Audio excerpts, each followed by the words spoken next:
Wendy is going to show us how to needle tat. So you have your tatting needle, and it's a long needle with a blunt end.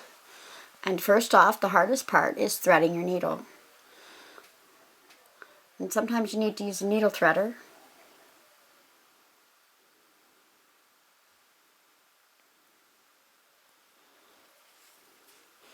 And you just put a tail on it, depending on how big your element is, how big your tail. For a lot of the basics at the beginning, I usually start with about 1 yard on my needle. But for this demonstration, we're going to do a little bit less.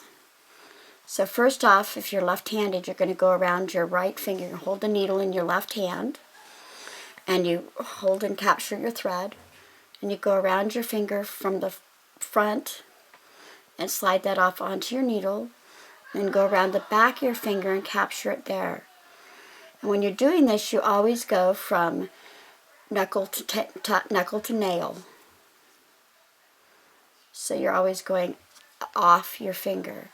If you go off the other direction, it really doesn't do very good.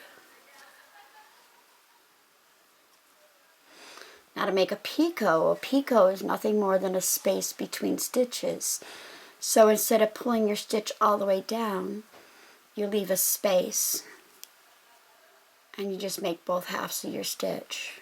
And you secured that against your left-hand finger, didn't you? Mm-hmm. And I just use that as my gauge to see how far I'm going to go. And then I'm going to make another one here. And I just go around it. And you can slide it down. You can leave them open, but that takes up a lot of space on your needle. So I tend to slide them together, and then I can also see if they're the same size. And how many stitches you put on depends on the pattern you're making. You can see your stitches, 1, 2, 3.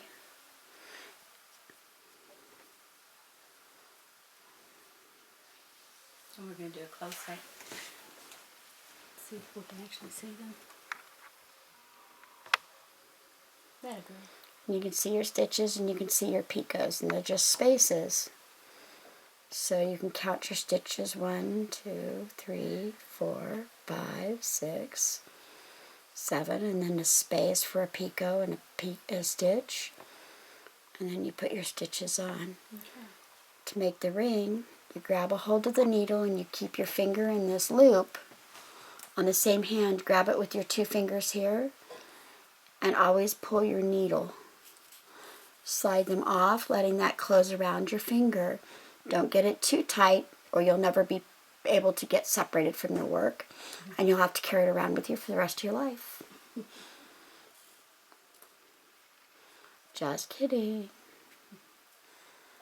And then you slide it off, and you keep making it. There you go. You have your ring. And a ring just comes around and meets itself. Then we do what we call reverse work. You lay it down and you turn it over. For lefties, we turn it like we're going backwards. There's a little loop there, and we run our needle through it.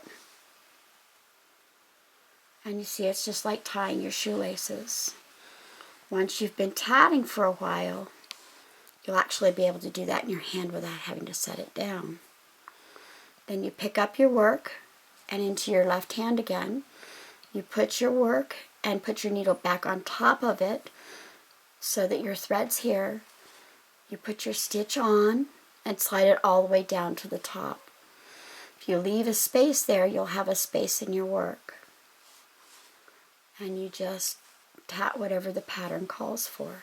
So you want to take care of that space as you're going. You're not able to go back and so much and fix it later. If you leave about 1/4 of an inch, it'll suck up about 1/4 of an inch. Okay. But anything more than that, and you'll actually get a space there, and it really looks kind of sick. Okay. But you can take that much there, and it'll kind of scrunch up, and you won't see it, and no one will ever know. But if you leave much bigger than that, then you'll have a problem. And you just put on however many stitches your pattern calls for.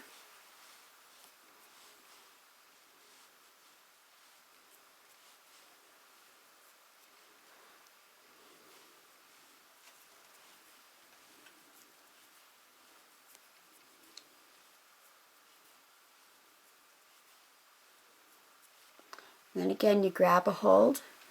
And I like to grab the element there between my fingers just to kind of keep it steady. But you're going to make a chain this time so I don't have to loop that around my hand.